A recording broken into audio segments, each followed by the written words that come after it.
Good. Oh, I was going to say good evening. Hello. Hello, all you beautiful people. We're going to leave that in. We always leave the fun intros in. We always leave the good intros in. It is evening. I just got back from Indiana a few hours ago. If you can see it in my eyes, I am tired. I'm running on minimal sleep from a long weekend in Indiana. But we are here with another episode of Blue Blooded. We are brothers, and we are also co-hosts. Adam on my left. I am Ryan, obviously. We got a good episode for you guys today, per usual. Yes, I was at Mackey. Yes, I saw the ass kicking of Iowa State. We will talk about Iowa State. We'll talk about Arkansas. We'll talk about the Wooden Award. We'll go through a lot of the top 20 in the country because I think there's a lot of storylines going on about that. And then we have all the segments, obviously. We have Panic Meter. We have Excitement Scale. We have home court advantage, which is a good one. Yep. I heard there's a lot of sports stuff happening right now. Sports! Yes. We will. I think we can just roll in the news and notes. We might as well. Let's cover the sports. No break. Let's go right in the news and notes. That's always the first thing. You see what we're wearing? You got a U.S. soccer shirt there, and you got Norway. Come on, baby. Holland. Holland. Holland. Hey. I got this in Norway. Did you know that? Yes. And then all of a sudden, Norway are the dark horse that everyone loves for the World Cup in Pod 3. And we just so happen to got tickets to 2 Norway games. Well, when you have the best striker in the world, teams don't really want to play you. I can't wait to go watch Norway play now. But yes, World Cup. Oh wait, this is not a college basketball podcast anymore, I assume. Oh yeah, we might do a World Cup. This is just a World Cup podcast. We'll do some World Cup stuff for sure. Some people know, but the Hammers, are soccer people first. Yeah, I played soccer through college afterwards. We were born and bred soccer. Shout out Mike Hammer. Big time goalie over here. Yep. I don't think people would expect that out of you. Once upon a time. Yeah. I'm a little crazy. World Cup, we're excited. We're very USA's excited. group, easy. I don't think it's as easy as everybody else does. Don't care. But it's easy. But it could have been way worse. If they don't win the group, they obviously have to get out, but they have to win the group. So they actually probably won't be the favorite to win the group, assuming Turkey gets through. If Turkey's playoff. the team, right? Again, if it's Turkey, should still win the group. Otherwise, embarrassing. No argument. So, any other groups you're excited for other than the Norway, Senegal, France group, obviously? That one's really obvious. The England group's pretty good. I forget who it is, Group L. I don't have the pots up right now. I forget what that is. Group L World Cup is England, Haiti, Croatia, Ghana. Or Panama, not Haiti, sorry. And Panama can play. Panama's not bad. Haiti, not as good. But Panama's they good. Can play. I think the other group that there's 2 teams that are very good there, but is the Brazil group. Because it's Brazil, Morocco. Morocco's awesome. South Korea. No. That's the group I love. Yeah, that's Group A. That's Group A. Mexico, South Africa, South Korea, and then a play-in team. And Mexico, South Africa, reincarnated 2010 first game in South Africa. Yep. Shabalala! Yeah. Wait, I got the vuvuzela over here somewhere. But Brazil, Morocco is probably the best game in the entire first group. Yeah, it probably is. France, Norway will be up there, but Brazil, Morocco. Again, Morocco is like a top. Like if Morocco could legit win the World Cup. Yes. It's crazy. Yes. Enough for soccer. Yes. We will do more soccer later on the summer in the offseason for sure. World Cup, we love soccer. Everyone loves World Cup. It is up there with March Madness to me. I will say that. Well, you can say it's up there. Let's save it. I love the World Cup. Me too. Let's do another sport, college football. Oh yeah. Mm-hmm. I really want to talk about the college football playoff bracket because I think there's a lot to take away, especially as a college basketball fan. Like we look at things so differently, right? I think the biggest thing to talk about is Notre Dame. Notre Dame obviously omitted. They're ranked number 11, right, technically, or something? Before the week, whatever. Sure. They were omitted. They were excluded from the college football playoff bracket. They thought they should get in, and then immediately they said, we are not playing in any bowl games that aren't in the college football playoff, which, like, some people get, some people don't. I think I'm very firmly on, like, you're cowards. Yep. I don't know how you feel about that. I got to pull up. There's a tweet that's actually, I think, even worse. About next year. This is from Ross. I saw it. Ross Dellinger. Yeah, I'm just gonna read it really quick. If they're ranked in the top 12, they're guaranteed in. There's a wrinkle starting next year. That's whack. Where Notre Dame is assured a CFP playoff berth if it is ranked in the top 12 starting next year. So basically, if this situation unfolded again next year, Miami would be out and Notre Dame would be in. And Miami beat them. I cannot stand that precedent because join a conference, you frauds. You heard me. Miami beat them, right? Join a conference. But this is going to make them never join a conference. Join a conference, right? Yeah, I know. I agree. So that's the problem. I think from a college basketball POV, the way I looked at it and the way I talked about it on Twitter a little bit was like, we as college basketball fans, like we think the mid-majors get screwed over all the time, which they still do, 100%. But seeing all this happen and seeing this team, this program, who thinks they're better and above everybody else, and they're not. They're one of them. They're one of the bunch of everybody else. They think they're at this elite level that they can do whatever they want. And like, you know what? This is BS. We should be in it. If we're not doing anything. We don't have that issue in college basketball because the mid-majors are included. We have 365 teams that play for a national championship. We have 31 auto bids that get into the NCAA tournament no matter what. We have more inclusion than we give college basketball credit for. I think it's 19% of the entire country gets into the NCAA tournament for basketball versus under 9% for college football for FBS teams into the college football playoff bracket. So, like, I get mid-majors get fleeced, but it's like we have it better than college football. It's less of an elitist thing. The last thing I'll say here, we can move on, is I think college football really shot themselves in the foot.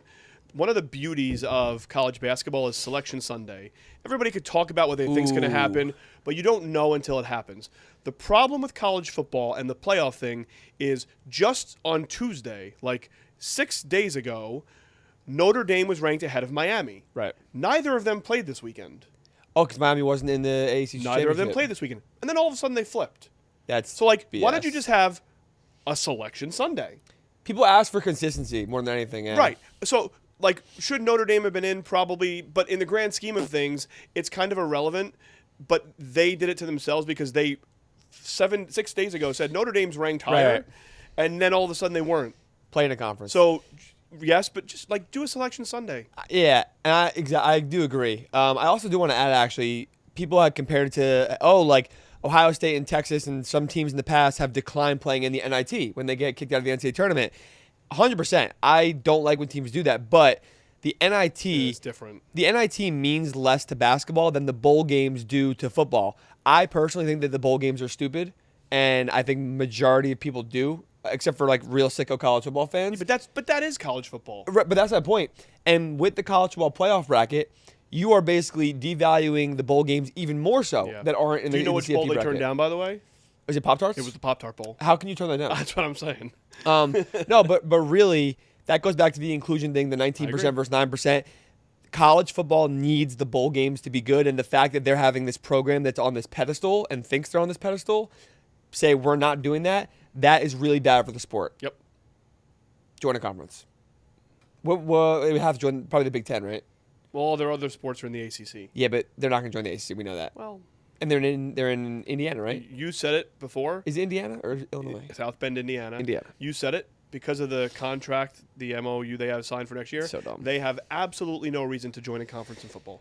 Listen, I love college basketball. Sport rocks. Yes. Let's go into college basketball stuff. Other news and notes. Darren Peterson, back. Played for Kansas. Beat Missouri. Looked great. USC, injury issues. Rodney Rice has been in and out of injury. Not great. Now Amarian Dickerson is going to be out for 3+ months, which is, I mean, do the math, that's basically the entire season at this point. It could be more. That's not good. Those are two of their better players. Obviously, Rodney's realistically their best player on the team. They already are without Elijah Arenas. Like USC, who looked like a top 25 team at Maui, and even against Washington in their loss this past week, they looked good. Like, that's really bad for them. They've been dealing with the injury bug more than ever, and I know the coaches internally were so excited for the team at full strength back in like August and July. So that sucks, but that's how the cookie crumbles, I guess. Yeah, I mean, they're still scraping along. It doesn't look. It's not totally doom and gloom just yet, but I mean, of course, injuries hurt. Yeah. All right, let's get on to the home field, home court advantage of the week. This week's home court advantage brought to you by Home Field. We go to none other than, I was so close to going. God. Taylor University in Upland, Indiana, silent night. I was in Indiana. I was at Purdue, West Lafayette. I was trying to make the trip out there. I had some timing issues that things got delayed and pushed back.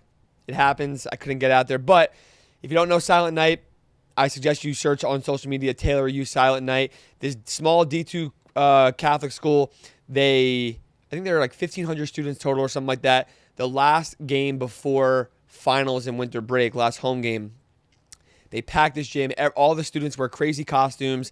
They are all dead silent until the team scores a 10th point. Then they go absolutely bananas. They go crazy. They rush the court. They go wild. By the way, I found out they don't get a technical foul for that. Oh, that's new. They used to. Yeah, they used to get accept the technical foul. Now it's deemed as immediate timeout, even though I don't think it's like a televised event. I think it was the first 2 points this year, by the way. I don't know how they changed that, too. It was just immediate dunk.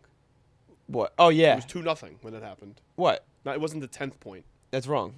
Okay. It's always 10th point. All right. Saw the replay. Fraud. Anyways, 10th point, they go crazy. It's a great tradition. Then they have a party on the court all night long. Then they end the game singing Silent Night. My favorite part for 2 minutes. They won by 80 in this game. Did they really? They won by 80. I didn't even... They're like 26-1 all time in Silent Night games or something like that. They won by 80.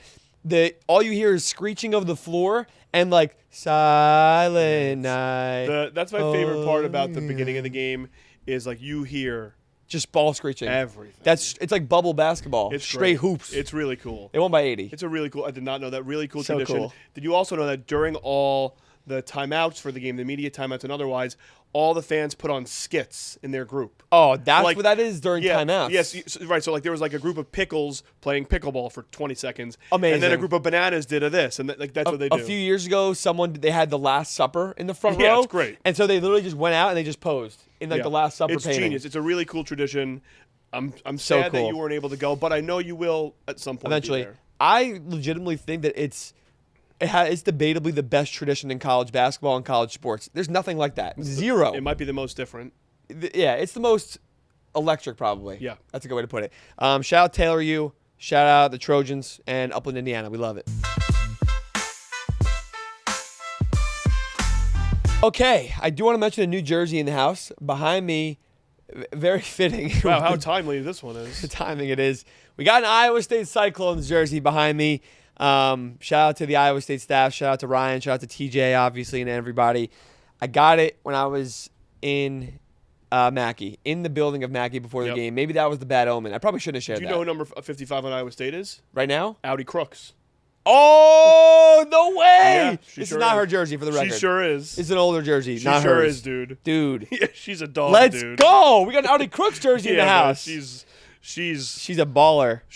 I think most of the people listening to this podcast probably know her, but I'm looking it up right now. What's she's averaging? averaging 27 points a game in 25 minutes a game. I thought you were going to say 25 rebounds. Oh, my God. No, 7 rebounds. 6 rebounds. She's a baller, dude. She's a beast. Anyway, shout out to Iowa State. I got that here. Obviously, I got that from this weekend. We traveled back with it. I was in Indiana. Very highly anticipated trip to Purdue, the number one team in the country at the time, at least. And Mackey, let me say this first. Nice things first. Mackey did not disappoint at all. The second half of the game, as they stretched out the lead, the fans were very restless and whatever, and people started to leave towards the end. And when I get that, the first half, the lead up to the game, the arena itself legitimately lived up to every expectation possible, and maybe then some. I did not expect the arena, Mackey, to be so perfect. Like, I do a game day environment rating, 4 out of 4 possible points for the arena because it's on campus, it's accessible, it's 14,000 plus capacity, but it feels like half the size in the best way possible. You're on the court. Not a bad seat in the entire house. The branding, the scoreboard, everything is done so well at Mackey. I really have no negatives about it. It's so cool. The environment's great. The traditions, the fans are great. Obviously, I wish I saw a better game, and I wish it was a closer game, but it is what it is. Largest home loss in Purdue history. You know that? Oh, you're part of history. And most biggest loss at or win at loss at a number one team. They may not let you come back. No, the fans were upset. I'm not gonna lie. Some people were like, "No, like you're literally never come back." Jess and I went to a bar afterwards to eat something real fast, and we're walking out the door. Guy didn't say a word to me. All he says was, "Ryan, you're never welcome here again," or something like that. Like, didn't even say like, "Hey, what's up?" He's like, "You're not coming back here." And I turned to him and I laughed, and he's like, "No, like you're actually never allowed back here." You did get some goodwill from the puppy video. Some people were like, "Oh, you can come back now." It's okay. They know. We'll talk about the game. We might as well talk about it now. Go for it. Might as well talk about Iowa State and Purdue now. But they know it's not me. It was obviously on the team and stuff like that. But yes, Iowa State absolute ass kicking when they ended up winning by what, like 23, I think it was. It was more than that, I think. Yeah. They beat up Purdue really bad. I mean, like, you want to make a statement, beating the number one team in the country at their own building, and it's Mackey by that much and that bad. Like, that's the biggest statement you could possibly make in all the entire sport. It's crazy. And in the non-con slate, like, it's such a huge win for them. Iowa State with the biggest win of all time. I was making sure I had this right. I do have it right. Okay. Biggest win of all time on the road at number one team. Yeah. Right now, Iowa State, number 2 in KenPom, number 2 defense in the country, which felt like number 1. They're forcing 19.5 turnovers a game out of their opponents, which is second in the nation. That is absolutely menacing. Obviously, getting Taman Lipsey back healthy was huge. I'll be honest here, he was always going to play. Let's be honest. We all knew that. They're like, we're going to check him out in the hotel. He probably could have played at the end of Vegas if he really needed to. Yeah. As a team, they're shooting 43% from 3. That is 3rd in the country. They're 1st in the country in field goal percentage. The defense was unbelievable versus Purdue. It took them out of their rhythm from the jump. It took them out of all their sets and actions. Braden Smith even said that in the presser afterwards, how the looks they normally get that come easy, they were slightly more contested, so they would dribble out of them and pass out of them, and all of a sudden they're late in the shot clock, and then they have to kind of go to work. And that's not TKR Fletcher's game. Braden's not really this ISO scorer either, and he had to try to be that a lot in that game. And he actually was decent in the first half and keeping that team alive. But the Iowa State defense is so good. Every single player defends so well. Even guys like Milan, who to me wasn't a good defender 2 years ago, even last year, they all look great. They're locked in defensively. And that took Purdue out of their rhythm to a point where they start getting open shots later in the first half, early in the second half. And the open shots aren't there because they're in no kind of rhythm at all. So I think that's all on the Iowa State defense, which is great. And then offensively, they did not miss. Nope. They would not miss. They look so good.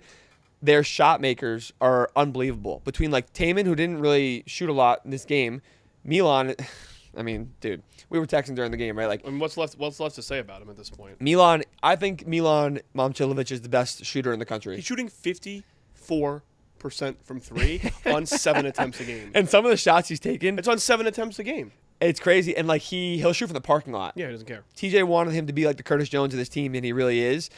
I don't know if there's definitely, without a doubt, not a trio more versatile and more well balanced and more all around than them. Taman Lipsey, Josh Jefferson, Milan Momcilovic. If I can do math real quick, they're scoring 53 points a game together. They're shooting ridiculous numbers from 3.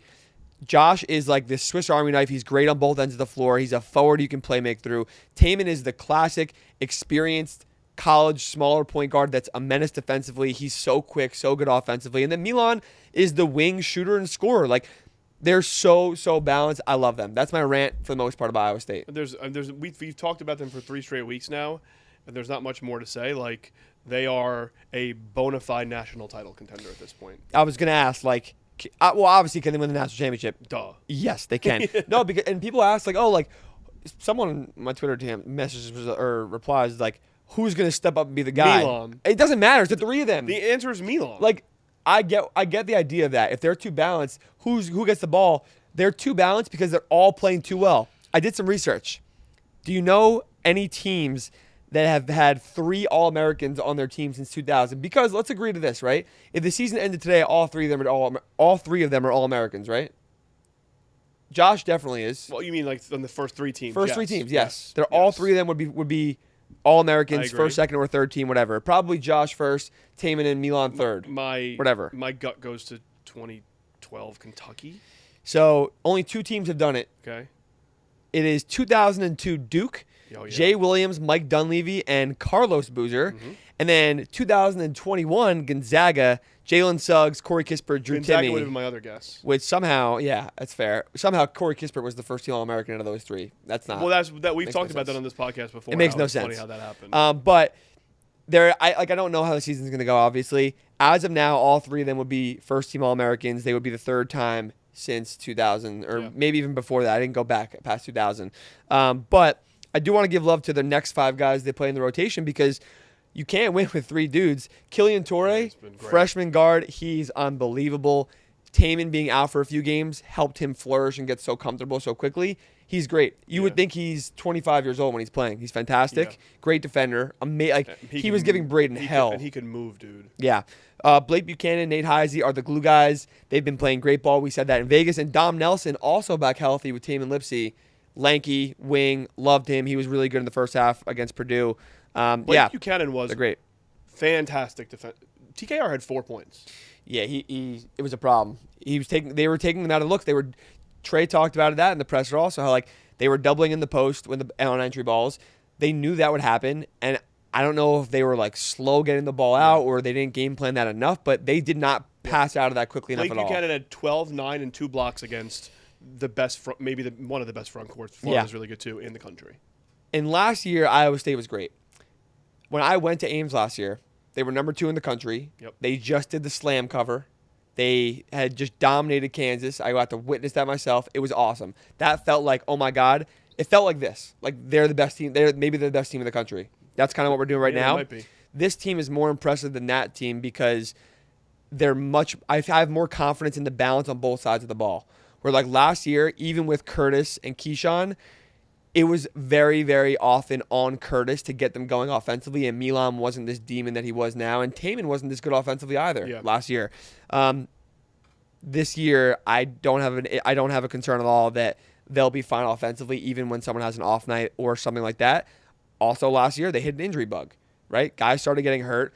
That kind of tanked their season a little bit.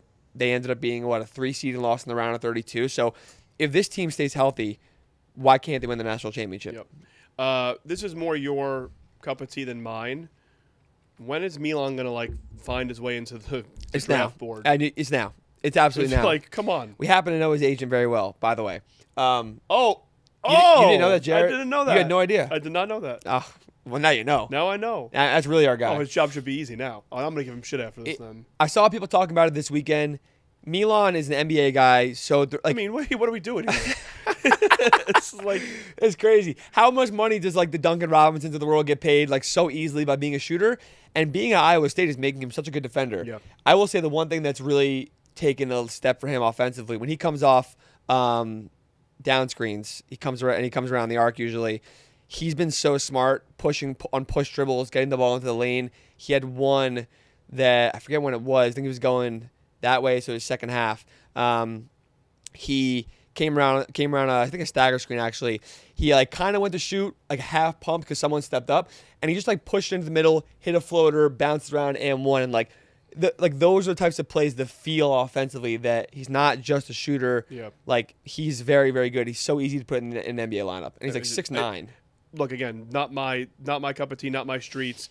But I was doing some research after. I was he's not on draft boards at all. Yeah. Anyway. Yeah, a lot of Iowa State talk, but we have to. This is what happens. Things happen. We talk about it. Yeah. Who do you think they should be number 1 in the country in the AP poll on Monday? I don't know. There are 4. Who would you vote for? Arizona, Michigan, Duke, Iowa State. You can't vote for anyone else because you just can't. Everyone hates when I do this. Everyone's like, "Oh, the rankings shouldn't matter." Their current rankings do matter. Sorry, it's just the way it goes. So based on the current rankings now, what would I? No. Don't look at it. Okay. I don't want you to look at it. Okay. I want you to tell me who you would vote for right now. Probably Michigan. Okay, that's fair. I am going to have Arizona as my 1 because I had them at number 2, and their resume is so strong that I can't push them off. They've looked so good. I mean, you could Arizona, Michigan, Duke, Iowa State, drop off at this point. 1A, 1B, 1C, 1D. Yeah. Yeah. You can put any of them. I do want to talk about that. The drop off is a good point. And by the way, we'll talk about them in a couple minutes. It's not like the world is over. Let's talk about it real fast. Yeah, no, Purdue. It's not. It's a terrible loss. I think it's very glaring for them defensively more than anything because their defense has been their weak point. Listen, you have a bad game offensively. You weren't ready for the game plan. They kind of took you out of your game. I think it happens. It is what it is. Obviously, this is to me. Can they win the national championship? I still think yes. It still is detrimental to be a team can take the quote best offense in the country and one of the best of all time analytically so far out of their game like that. That's a problem. Yeah, this was bad, but they certainly could win a national title. They'll be fine. And there's a drop off. And then it's Purdue, Michigan State looks great. BYU. Yep. Yeah, but I think that the top 20-ish teams in the country are starting to separate themselves. We talked about this before a little bit. All those top teams, I'm not going to mention all of them, down to the Arkansas, Vanderbilt, Louisville, Carolina, Kansas, Florida, Texas Tech-ish range. It's the teens Auburn's kind of up there a little bit, maybe. The early 20s. Yeah. After that, there's a huge drop-off to me. And this is kind of what we saw last year at this time of the year. And I think this is why, about the Week 6 AP poll thing, right? Sure. Every national champion since 2004 was top 12 in the Week 6 AP poll, which will be releasing tomorrow. As of recording this, in 12 hours, whatever it is, 15 hours. There's validity to that because now everyone has played good teams for the most part. Everyone's kind of proving something, and you're playing against different style of teams. You're traveling. You're playing MTEs. So, like, there is validity to why that makes sense. And this is what we saw last year and why the top teams all did well last year in the tournament. I'm not saying it's all going to happen again this year, but where, like, without, I mean, you can go into the specifics here. Like, what is the last team you have before that quote-unquote cutoff right now? I know you're finishing your rankings still. Right now, I still think Tennessee's pretty good. And where do you have them? What 22 number? I have them at right now. So, like, who's your last three there? Ahead of them? Yeah. Auburn, St. John's, Tennessee. Okay, so then after that, you have a little bit of like I don't know what yeah, like do. St. Mary's is a tricky one. And then like UCLA's not been healthy, but again, that's why they're there. And then Iowa, Clemson, like those type of Virginia's up there, like those type of teams. Nebraska's up there. Shout out the Cornhuskers, baby. Nebraska ball. We probably should have put that jersey up. Yeah. Maybe I'll put it up after. Yeah. Yeah, I don't know. It's tough. I could just hold it. Yeah, it's true.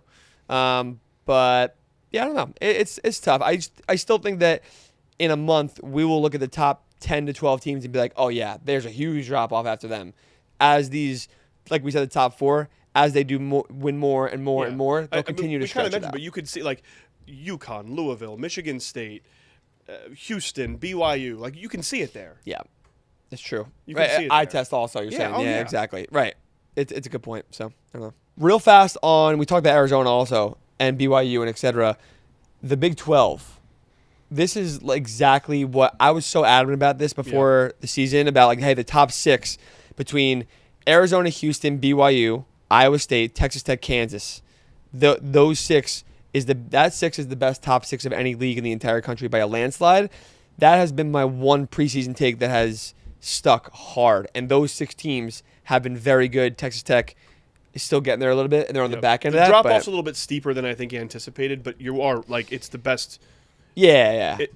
They're all top 20. I know they're not ranked as such. It's the best conference in the country. They will have the most teams go the furthest in March. Without a doubt. And this is what we said last week. Yeah. Exactly. So I think we said, if you had to guess who wins the Big 12 regular season right now, pick a team. Houston. I think it's Houston also. Yeah. Although Iowa State at this point, you could pretty much name you can't. 4 of them, and I would say okay. Yeah, maybe. Arizona's so good, too. Until proven otherwise, Houston. Okay, fair enough.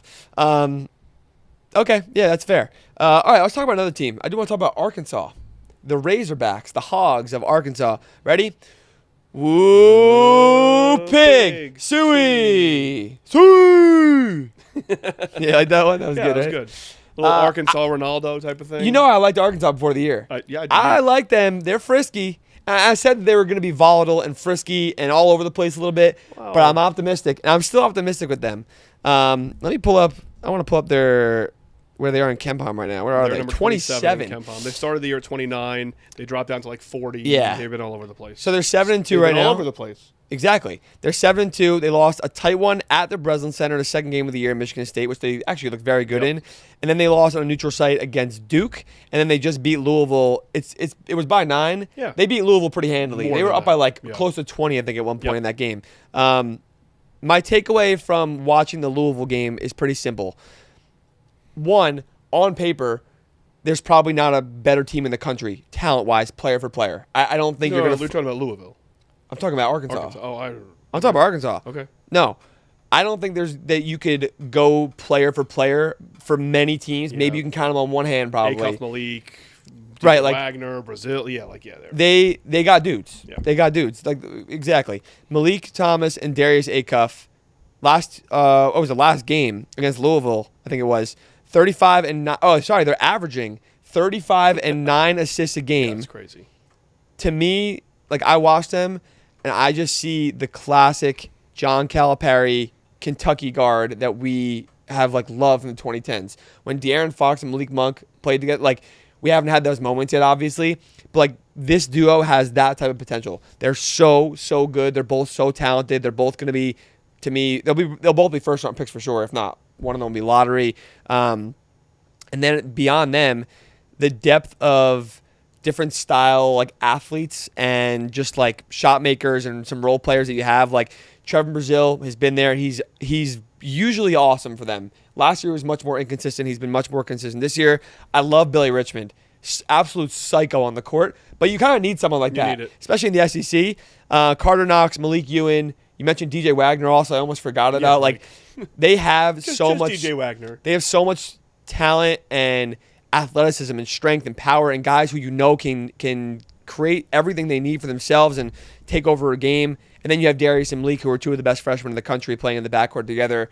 And it's only December right now. They're going to get better and better and better. If I told you Arkansas was going to win the SEC, what would be your response? I wouldn't be that surprised, especially I think their style and their strengths fit the SEC so well. If they were in the Big Ten, they'd probably have a tough time. Too sloppy. Because they like the Michigan State game. I think that was my real big takeaway from seeing who they've played so far this year. They've lost to Duke and Michigan State in tight games. Two of the most organized, disciplined teams in basketball. Right, so they're going to lose to a disciplined, organized team who runs a really tight scheme. Yeah. And then they go play Louisville, who's offensive, free-flowing, plays like them. Then it's just talent for talent at that point. And they're going to be more talented. And Louisville is a very talented team. Yeah. So the fact that they're able to go play a team like that and be like, no, like we're literally just better. Like our players are better. If you're telling me that I get the same playing style and I get John Calipari as my coach with dudes who are going to play a high level of basketball, there are not a lot of teams that are going to beat them. Yeah.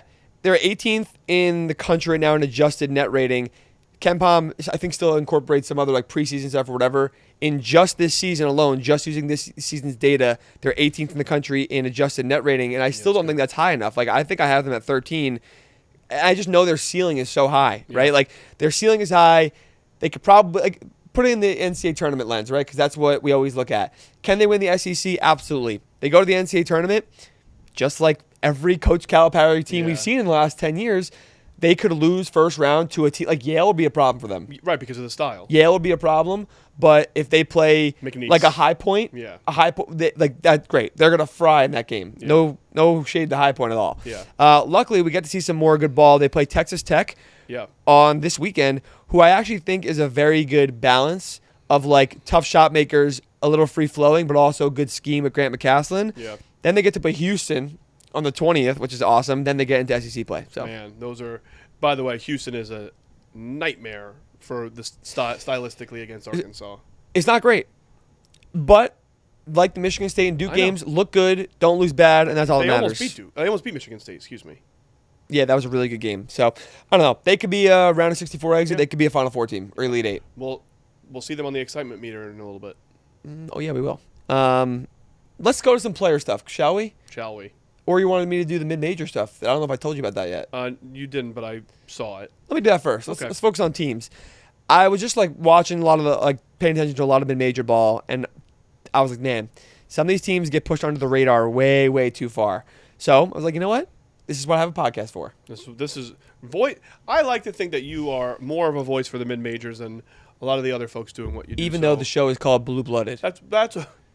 That's okay. I gotta be honest, it's just a college basketball term. It just sounds cool, in my opinion. Yeah. So whatever. Teams under the radar. I have 4 non-power mid-major teams that I think are playing great ball that I want to highlight. We just talked about one of them. Yale. That's a good point. They're amazing. I'm like, who are we talking about? Oh my God. Yale's unbelievable. They're amazing. In just this season stats alone, they're 10th in the country in offensive rating. They are shooting 45% from 3. 45. That's absurd. Dude, they're crazy. That's obscene. 5 of their 6 top scorers are 6'6" or taller. It's like 6'6", 6'6", 6'7", 6'9", and 6'10", or something like that. And Nick Townsend is one of them on my fantasy team also. By the way, I just beat you this week. You saw that? Yeah, but I was the second leading scorer, second highest points. I think Nick Townsend. Anyways, Nick Townsend, one of the best mid-major players in the entire country right now. Yeah. They just beat UIC, who's pretty good, by like almost 20. They beat Akron, who's awesome, a couple weeks ago. We'll talk about them too. Yeah. Yeah. They're really good. They're really disciplined. They're really organized. They are going to be a bitch for a power conference. Yeah, and they're never right. They have great experience in the tournament. Yes. Great Ivy experience. They're always good. Yeah. They've won tournament games already. They're at Bama in a week. Oh my 2 God. weeks. 2 weeks. That's gonna be thrilling. Yeah. And then right, they go UAlbany. Then they're ready for this. They have 19 days off. What? Yeah. Maybe it's an Ivy League thing. Probably is. Then they're at Bama and then Ivy League schedule. Talk about they come back and play Bama? Yeah. Oh. On the 29th of December. No, they're going to be, those 19 days, they're going to be in the trenches. Yeah, they're going to be grinding in the trenches. Yeah. Team they beat, you mentioned Akron. I want to highlight them too. It was a great overtime thriller that Yale won earlier in the season. Akron, another team, Great coaching experience. John Gross is awesome. Yep. They have a ton of NCAA tournament experience. Similar style to last year. 345th in the country in height. They shoot 40% from three. They're hitting the most made threes in the entire country per game at 7. They're 5th in scoring at 96 points per game. They're 3rd in assists. The offense is beautiful. Akron's awesome. I think they're like top 50-something in KenPom right now. They are 54 in KenPom outside of the Mountain West and A10, which I think are tweener mid-major conferences. They are the highest-ranked mid-major in college basketball. The next one would be like Santa Clara at 71. And the MAC is I'm pretty not counting good. St. Mary's. No, I know. And MAC is pretty good. Yep. Miami, Ohio, I think is still undefeated right now. So that's going to be a couple really good battles in MAC play. Bowling Green's good too. Yeah. A couple other teams. Colorado State. Shout out Ali Farouk. You knew exactly what I was Dude, come on now. You knew First, exactly what I was dude, gonna let's say. go. Yeah, I'm really happy for him. That's so cool. 11th in the country in offensive rating. They're number 1 in true shooting percentage. They're 10th in three-point rate, and they shoot 46% from three. Yeah, these teams are crazy. They do have a really bad loss. Denver. It's It's a rivalry game. It's an in-state battle. You just gotta let it go. We'll go with it. I know they lost to Denver. They just beat Colorado. They look really, really good at home too. They are electric to watch. They beat Wichita State. They beat like South Florida, who's not bad. South Florida's good. They play a tough schedule. Three good wins in a row. They have 3 14 points per game scorers. Jorgensen and Carey Booth, both in big breakout years. I love Carey Booth, but Josh Pasquarelli, the Marist transfer, is unfreaking believable. In his last 2 games, dude, are you ready for this? Yep. Last 2 games versus USF and Colorado, probably their 2 hardest games of the year. He scored 26 and 28. He's shooting a combined 16 for 18 from 3. Okay, that's fine. That makes 0 sense to me. All right. That makes 0 sense to me. Their defense, by the way, awful. Not awful. It's not good. It's not good. Ali Farouk Manesh was not much of, no offense, Coach Farouk Manesh. He's an offensive guy. He's known for his offense. Yeah. They're very fun. I like them a lot. They're giving us some hope in the Mountain West. And then the other team I want to talk about, who honestly, probably the best true mid-major in the country, is St. Louis, the Billikens. Yeah, they're awesome. I mean, I talked about this before the season started, but like Josh Schertz, I believe is a top 10 basketball coach in the country. That's a bold, but I love it. And I got to be honest, straight up basketball coach. I got to see who said this on Twitter, and I've been thinking about it all day I'm talking long. like X's and O's. No, you're totally right. Does the most with the guys he's got. He's wonderful. Who said this? I know last year was a little bit of like a transition year for them, and they were supposed to be really good, and they didn't end up there. It takes time. But it was year 1 last year. They look great. And by the way, they play the Dons of San Francisco this week. Little preview. I felt bad putting it on the sicko schedule, but I had to. It's too good of a game. So someone said I couldn't find it. I thought it was someone. I couldn't find it. They said like Josh Schertz is going to build a Gonzaga type program, and I was like, okay, I get it. Like he's great, and then I was like, I actually see the vision. Like I legitimately see the vision. I don't know if it's at St. Louis, but the potential is there. I see the vision. I just think he's too good of a coach. He'll get poached. Yeah, he is. But like he's the best fit for a name that Big Ten school here. I was just about to say, he reminds me so much of Dusty May. Yeah. Of the path and style and archetype. Their team is really good. They're 33rd in overall experience, and they have such a balanced offense around Robbie Avila, and that's why I love them for longevity in this season. They do have that Stanford loss that was on like that ridiculous ending in the buzzer beater, the turnover. That was crazy. Listen, you lost. It's a loss on your resume. It's a loss on your record and sheet. Like, they really should be an undefeated team. I have them in my top 30, I think, this week. Nice. Because the eye tested, everything is there. They're very, very good. St. Louis can't overlook them at all. Yep. So. By the way, Robbie Avila, I would say, actually doesn't have the numbers you'd think he would. Like he doesn't. less rebounds than you would think. It's because it's balanced. I know they're very extremely balanced. They have. I mean, they play so many guys too. Like look at. I'm not even going to start listing it out. Yeah. Let's do one more segment real fast before we get on to panic and excitement meter and scale. I want to talk about the Wooden Award. Okay. I feel like we know who is running away with it at this point in the season, but I want to go through the top candidates right now, and basically I just want to get your take, even if it's devil's advocate, of like who should win the award right now, who's even in the race, because this is probably the point of the year. In January, we'll probably have 4 candidates and be like, it's one of them without a single doubt in our mind. Cam Boozer. Yeah, he's pretty good. He's a problem. He's a problem. People are mad about his whistle, about the whistle he gets. Thoughts? I mean, I think it's a factual statement that good players get better whistles. Yeah, people hated Zach Edey's whistle too. I'm like, well, okay, that's a size thing. That's a size thing. I think there are some people who thought he got too many whistles. You could have called a foul against him on any play. He's so physical. So I have no problem with Cam Boozer's whistle.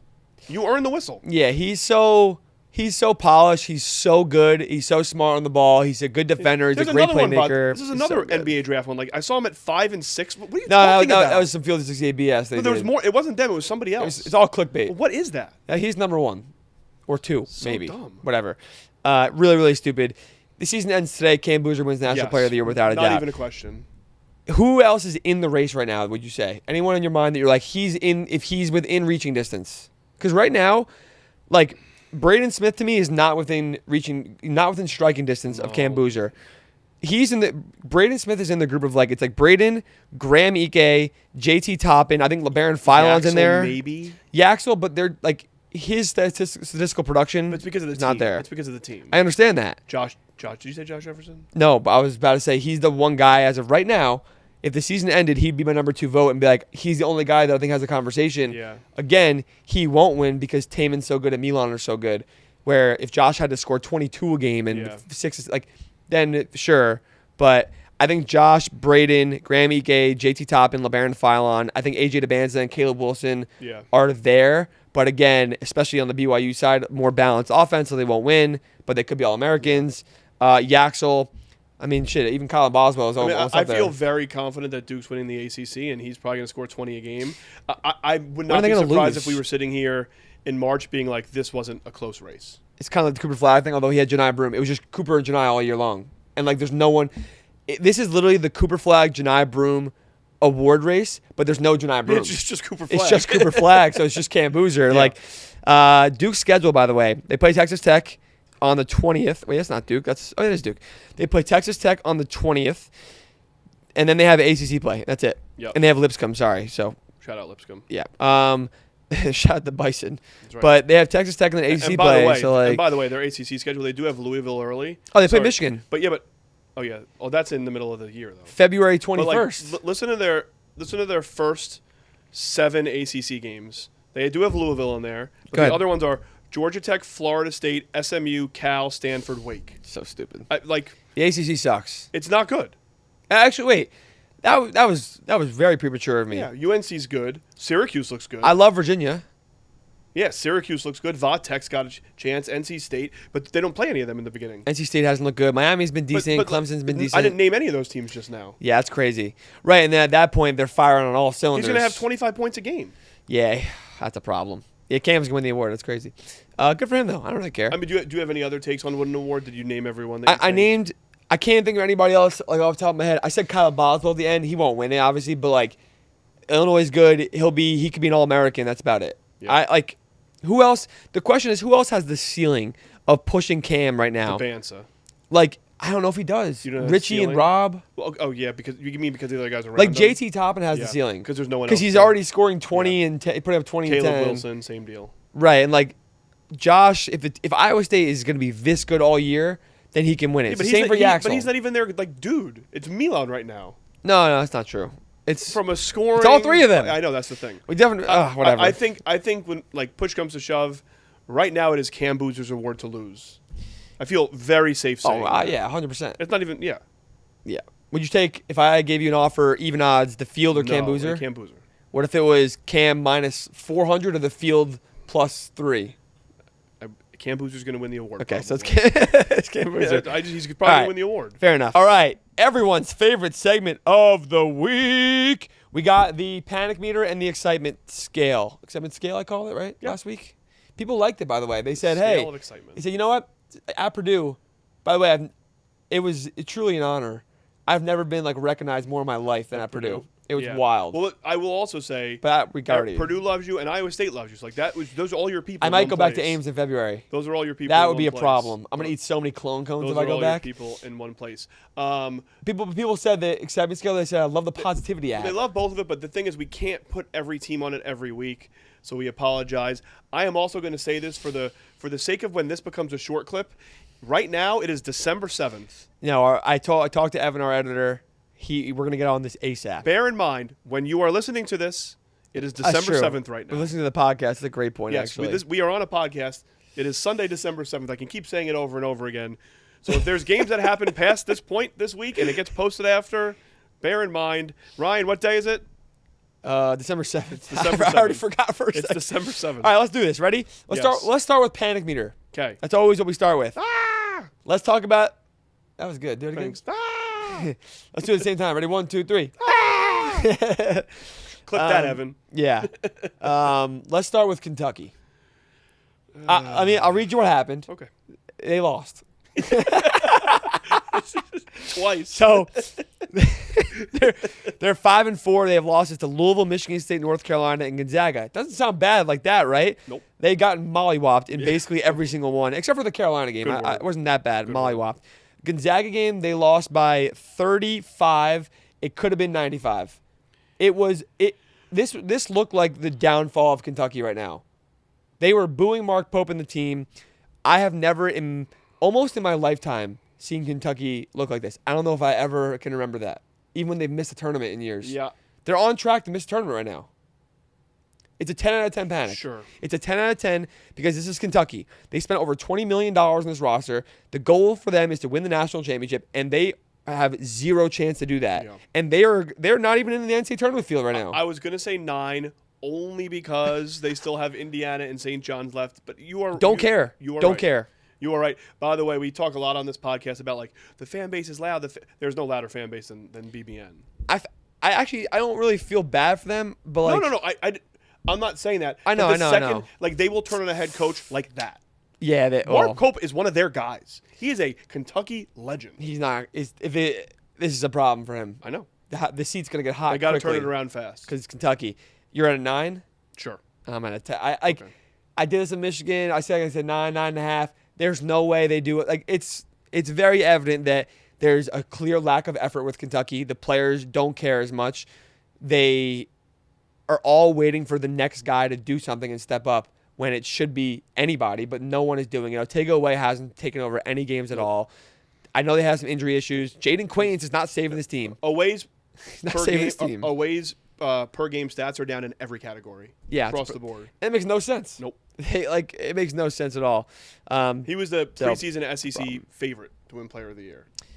I had LeBaron, I think. I feel like, or Jacoby. By the media. But, okay. That's fair. Yeah, I don't know. 10, 9, whatever. Purdue, after getting ass kicked as number 1 team, the worst loss in Mackey Arena history for Purdue, and also as a number 1 team at home, they lost by, I think it was 23 or something like that. I'm probably like a 3.5.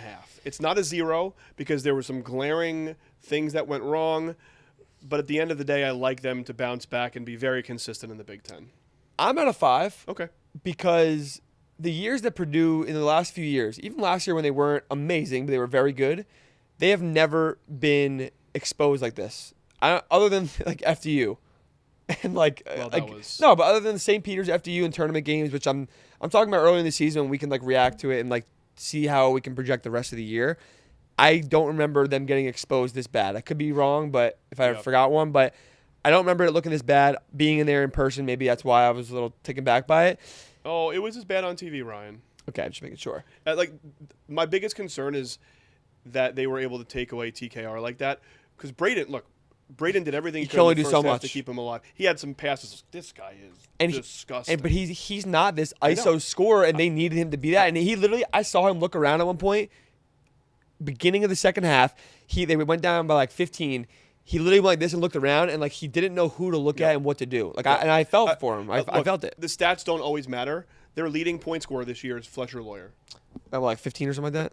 But it should. That's not supposed to be the way they're playing. Right between TKR, yeah. I don't think it's a problem if he's a leading scorer because Braden's like a 9, 10 assist a game guy. But I hear your point a little bit. You said you're at a what? 3.5. Okay, I'm at a 4. Trending towards 4. Let's stay in state. Let's go to the Hoosiers of Indiana.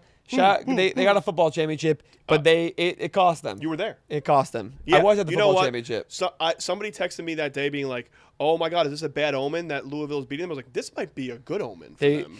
Well, and Butler lost at home. It's a sacrifice. All the basketball teams in Indiana lost, but it was a sacrifice for Indiana to win. Indiana fans, as of today, That game didn't matter. They won the Big Ten. Yeah, but if you're an Indiana fan listening to this, you care about basketball. I agree. They are 7-2 right now. This week they lost at Minnesota at the barn by 9, and they lost. Shout out Nico Medved. Yes, and they lost to Louisville in Indianapolis by 9, and it should have been a lot more than that. It was not close. It was more all game. Yeah. What do you have for Indiana?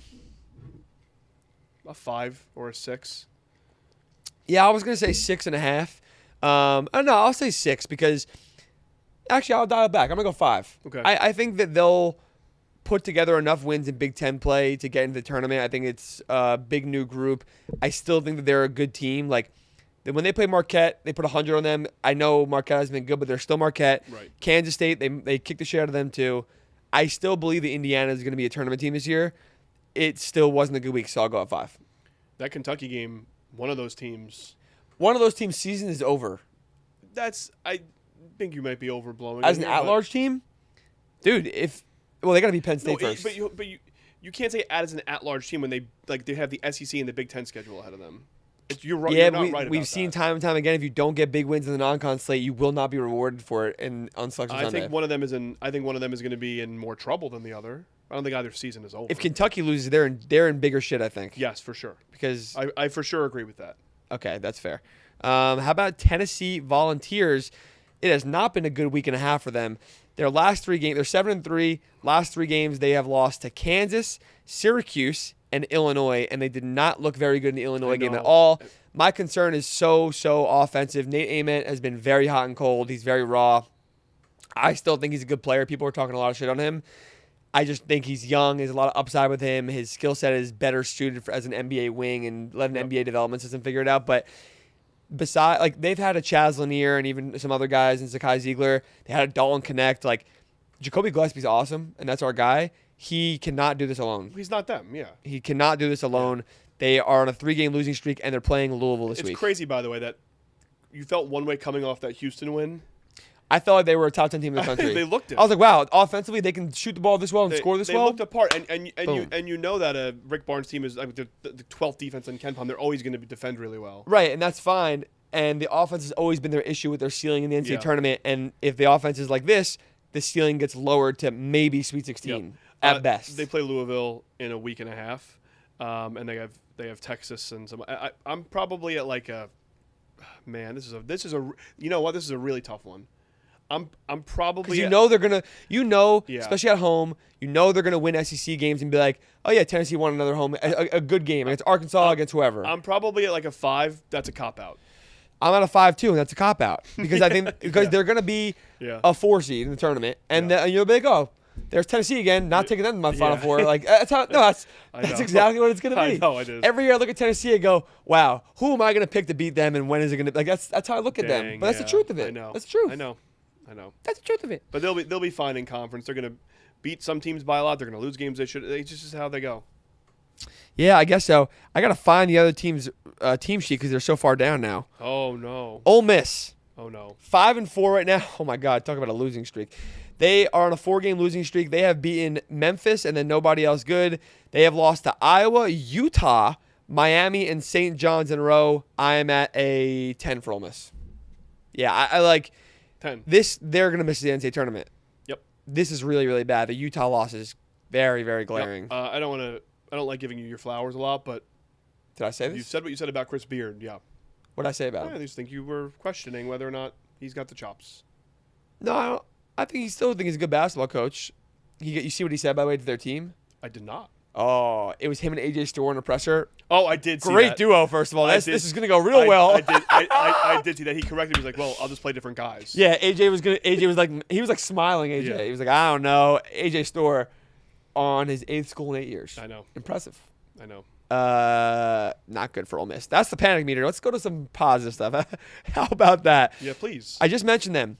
Excitement scale time. I just mentioned them. Let's start with Miami. 36 in KenPom right now. They are 8-2. They have beaten Georgetown and Ole Miss, and they lost to Florida and BYU, and they didn't look awful in those games. And Miami was terrible last year. Good for Jai Lucas. Yeah. Malik Renew looks awesome, dude. He's been great. He looks so good. So good. Yeah. I don't know where I'm at excitement-wise. I still think that they're going to end up being on like the wrong side of the bubble because Georgetown and Ole Miss wins, especially the Ole Miss win, are not going to be good enough to get you in. And the ACC they got wins. nothing. The ACC is not good enough. So you literally have to beat Duke and Carolina, or you have to. Or sweep the floor with everybody else. Yeah. And that's going to be hard with Virginia, really Clemson, hard. etc. I'm at like a 2.5. I was going to say 4. Okay, it's fair. I'm excited for Miami long term. Yeah. But this year I'm focused on, and they're not going to turn it. You know what? I think this is a really important line in the sand for Jai to draw. Jai or Jai? Jay Lucas. Excuse me. Lucas. Oh my God. I would want to say Jai. I'm sorry. Spell Jai. Jay Lucas. I know. Go ahead. I know. Really important line. I think it's a really important line in the sand to draw as a program that he can come take over from an absolute legend in Jim Larinaga and kind of not miss a beat. And the program was at I mean, they were getting dogged on everywhere, and they were losing recruits and stuff. Like the boozers were and they were never going to go to Miami. But okay, fair enough. Iowa State 10. Okay. I'm gonna go 9.9. Just for fun. Dude, I fucking love them. I'm not gonna lie. They're awesome. They're so much fun. Those are my guys too. It's a 10. Yeah. Let's move on. Arkansas. We talked about them earlier. They lost to Michigan State and Duke, but they just beat Louisville pretty handily, and they look good. Why don't you start? I'm gonna go with a 7.5 because they're gonna lose games like they almost lost that game against Winthrop. And it's going to be like, oh, my God, what is happening? But then they're going to go beat a team like Bama at some point in the year or something like that. And they're going to be like, oh, my God, they might be the best team ever. I'm at an 8 because of, I'm so excited to see if the ceiling, if the ceiling's real here. This is legit. The ceiling of the best Coach Cal teams have been awesome. So I'm at an 8 because I want it to happen. I really want to see it. You want it to happen. I really want to see it. Let's go to a team that I was super high on before the year. Virginia Cavaliers, number 21 in KenPom. They have the loss against Butler, which isn't amazing, isn't awful. They looked great this week against Texas and Dayton. Both solid teams. I think Dayton's still legitimately good.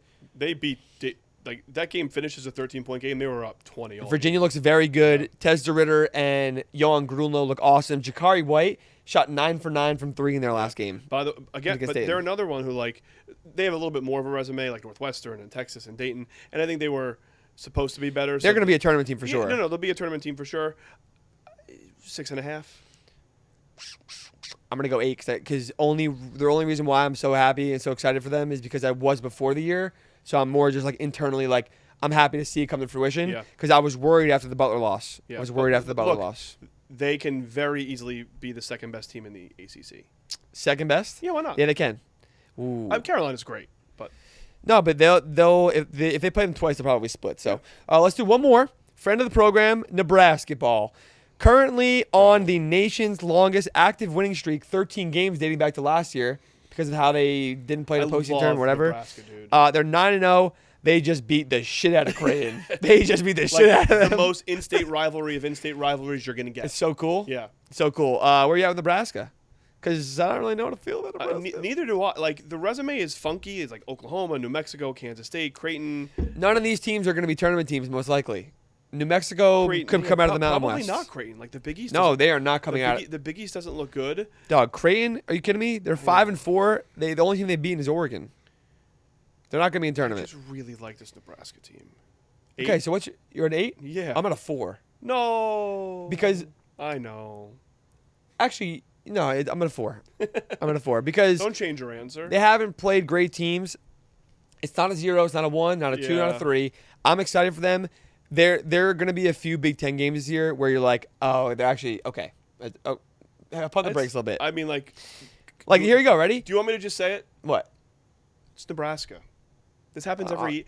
There's always a level of excitement. They always have a Tominaga, a Rink Mice, Rink Must. Yeah, a name. Guy. They always have someone who scores and gets buckets. It's a legitimately hard place to play. The stadium's really cool, but pinnacle. Yes, but they always have a couple games where you're like, what in the world is this? But and then the positive side of that too, they are going to play Wisconsin and Illinois next. Those are 2 great games. This week. Yeah, and then right after the New Year, they get Michigan State, Ohio State, Indiana, Northwestern. Well, actually, it's not a great stretch right there, but I'm at an 8. You're at a 4.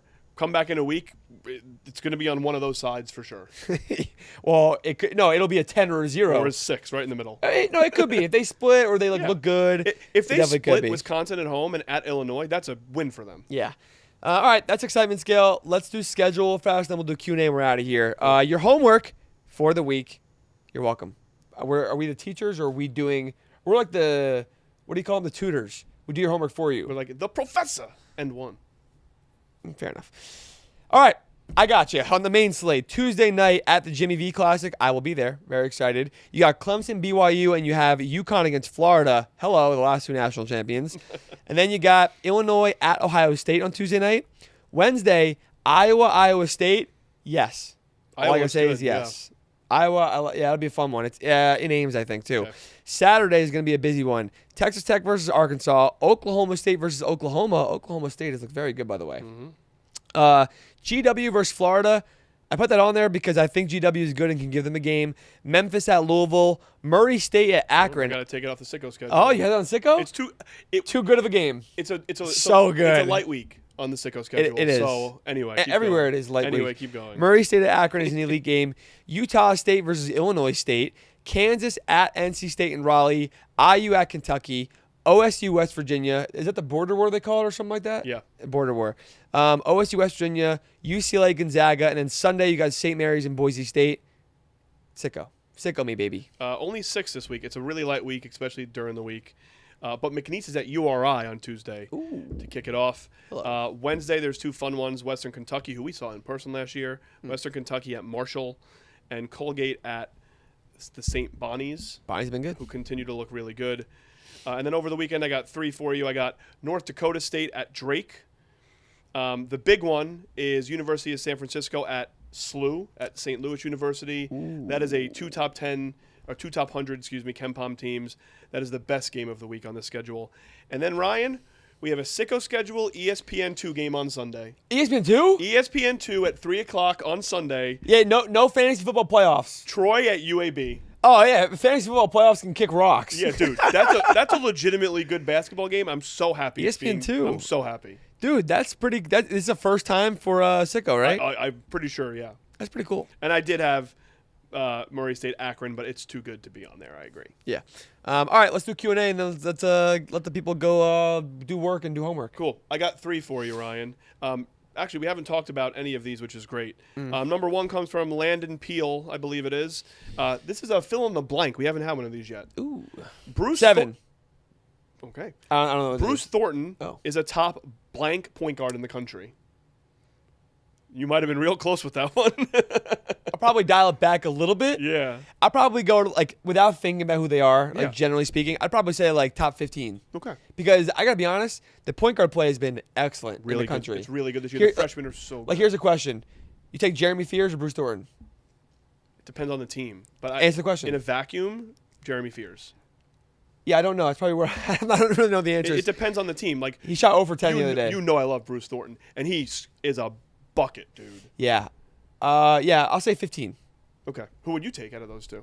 Yeah, I don't know. That's why I asked you. Okay. Yes. I love Jeremy Fears. He was acting up a little bit in that last game, I'm not going to lie. Yep. And he shot over 10, but he was still a plus. He had to be on the court. Right. That, by the way. The shooting, yeah. Bruce Thornton, who doesn't miss shots like that. No, he doesn't. But if he was, he would not be a plus on the court.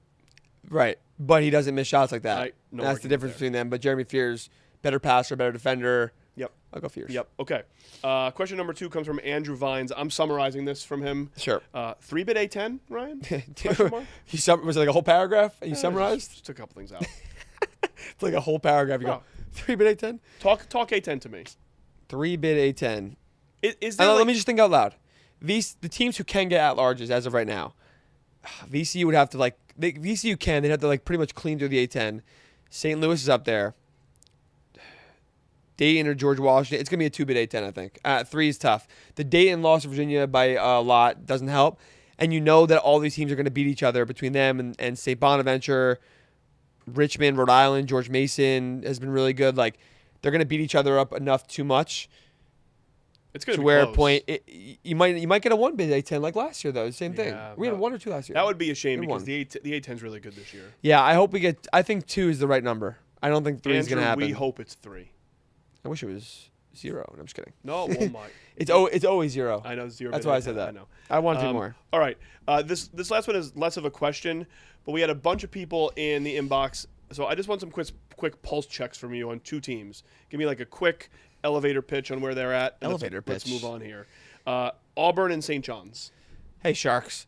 I'm offering you 5 shares of Tahad Pettiford taking some shots and Keyshawn Hall scoring 30 a game. Big guard. Okay. Not 30, but close to it. We had multiple Auburn. Well, folks. Auburn. Okay. Auburn beat St. John's. Okay. If I'm not mistaken. No, I'm treat just this separately. I'm just in my brain. I'm just thinking out loud. Okay. This is the first time I'm hearing about this question, right? Yeah. Okay. I like Auburn. I think they have a clear ceiling because a lot of their wins are going to be Tahad and/or Keyshawn Hall, maybe a little bit of like Bashir, Overton, whatever, just kind of like going ham in a game. I think that'll be good against a lot of the SC opponents that are similar to them, but it won't be great versus like they got manhandled in a couple of these last games when they've lost. Arizona kicked the shit out of them. It was last night I was recording this. Like they're not going to beat teams like that. They cannot beat teams like that, so their ceiling is low. They're very fun to watch. Mm-hmm. They're enjoyable to watch from a neutral point of view. I don't know what I think they're solid. I think that like if they get to the second weekend in the NCAA tournament, then that's been a really good year for them. And if they don't, hopefully you just don't get embarrassed in round 1. Okay. Is that a good enough one? St. John's? Oh, I forgot about them. Somewhere below that, I have more worry for them, and they're not as enjoyable to watch. Which, by the way, getting to the second weekend, not enough for them this year. They were supposed to win the national championship this year, or Final Four, contend for it, and they are not going to be close to that. What's the biggest, most glaring thing right now with them? The guard play for sure. The shooting. It's the same system as last year, except they're worse. We've talked about, and that's a problem. We've talked about the point guard situation before. It's a huge issue. It's so bad. Yeah, I don't know. I don't have much faith in them being a dangerous team in March. They'll be good in the Big East because the Big East sucks right now, and they're gonna physically battle, like just destroy a couple of teams. But like I think UConn's gonna beat them by a lot when they play. Yeah, probably in both places. Bonus. It's December. Who's your World Cup pick? Haaland. Is it Messi? Dude, Messi won again on the way out. MLS Cup winner Lionel Messi now. By the way, I watched that game. Like actually watched they're good. it. It was. They're good. I think it was. I was trying to go to sleep in the hotel, and Jess was. It was Saturday night game. I watched it after the Big Ten championship game in the hotel. Jess was sleeping, and I was just up watching whatever was rerunning. And I was like, "Damn, Messi still got it. He's crazy." It's like Jordi Alba, Suarez. His last Messi. game ever. I know they look great. Who's gonna win? By the way, shout out Messi. Just bought the Bros to play in a retired And Mascherano's their coach. And David Beckham owns the team. Yeah, it was sick. By the way, he got the team for like $45 million. They're worth like $1 billion now. What an investment! I love David Beckham. I didn't answer the question. I think Spain's really good. Mm-hmm. I think Brazil could be dangerous too. Give me Yamal. Give me Spain. Dangerous is stupid because Brazil's always dangerous. But Brazil has been very poor by their standards in the last few World Cups. So. Do you know who's coaching them this year? No idea. Carlos Ancelotti. I'm in. Yeah. Brazil. Who's your pick? My pick is Spain. I think it's time for the casual soccer world to finally learn about Yamal. The Euro helped him, though, when they won. Yeah, but that's still like... Does he still have braces on? But most people don't watch the Euro tournament in the United States of America. I think he still has braces. Yeah. Dude. Lamine Yamal. I mean, he's on a faster track than Messi was. That's a fact. He's so good. He's unbelievable. Anyways. Oh, wait, my pick's the USA. Duh. Haaland. Thanks for watching this week. We appreciate you. Yeah, more soccer stuff. Go USA. Hope you guys have a great week. We're almost at holiday season. I don't know. We'll do some holiday special maybe. We'll give each other presents. 2 weeks out for surgery for your boy. Oh, Adam's surgery is scheduled for his ACL. December 30th. Bionic surgery. He'll be back on the court in a month. Exactly. Anyways, thanks for listening. Hope you guys have a great week. And I'm going to sing the song on the way out. Let me pull it up real fast. If anyone's still here, this is going to be crazy. Haaland's song lyrics. Because I don't want to play copyrighted. Haaland, he's a blue just like his dad. Now he's at the Etihad. Haaland, hey, Haaland, Evan, wrap this shit up. Came to us from Germany. He's here to win the Champions League. Haaland, hey. It goes on too. I know. Yorkshire born Norwegian lad. Roy Keane tried to kill his dad. Haaland, hey. Roy Keane tried to kill his dad. Kill Roy Keane. I know who Roy Keane is.